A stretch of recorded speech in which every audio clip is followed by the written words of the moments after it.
My name is Pam Messina from Charlottesville, Virginia.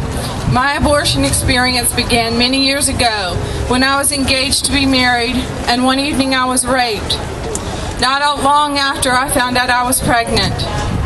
I was devastated and emotionally distraught. I was so scared and didn't want to have an abortion.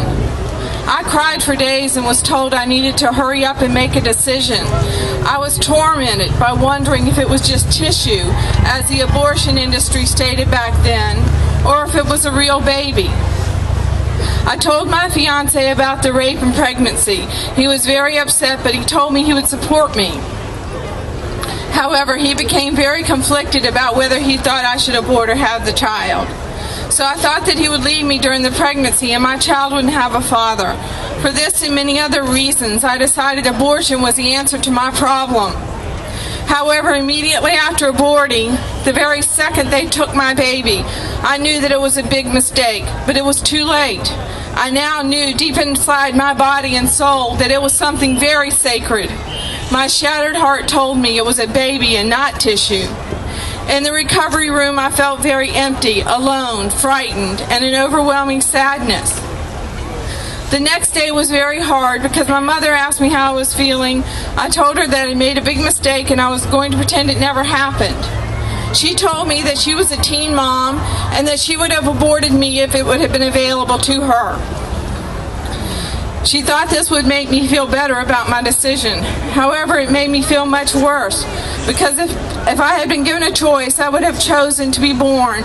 But my baby was not given a chance or a voice to speak to this request to be born and not to be killed in the womb. That same day, my fiancé asked if I had the abortion and said to me that I was stronger than he was because he could have never done it. I wish he had told me that a day earlier. I did not feel strong, but very weak to have taken the easy way out, or so I thought. Again, I felt this horrible regret and sadness. You see, abortion wasn't the answer to my problem.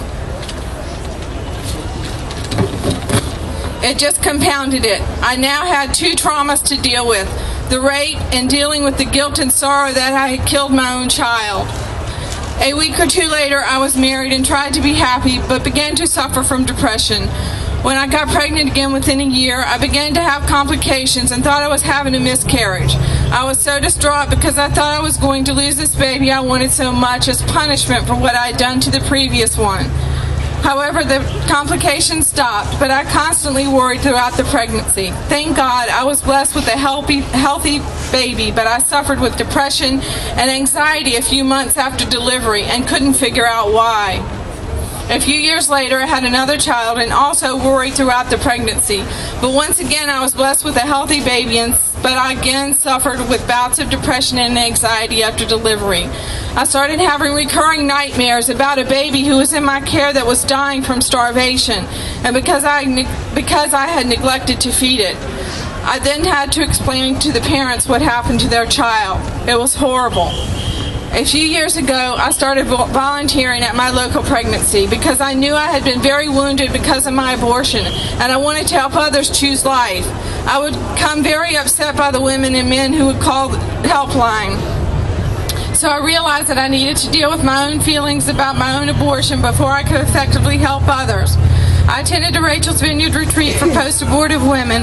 It was very difficult to face my feelings of pain and sorrow from having the abortion. The memorial service for my baby was the hardest part, but after being able to grieve the loss of my baby for the first time, I began to heal after 30 years of bearing my pain and sorrow. It wouldn't be over yet because once I was allowed to grieve for my baby, I had to go through the grieving process.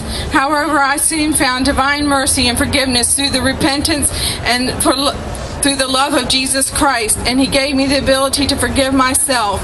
I have not had that nightmare since receiving this love and forgiveness. I am free at last. This is why I'm silent no more. Thank you.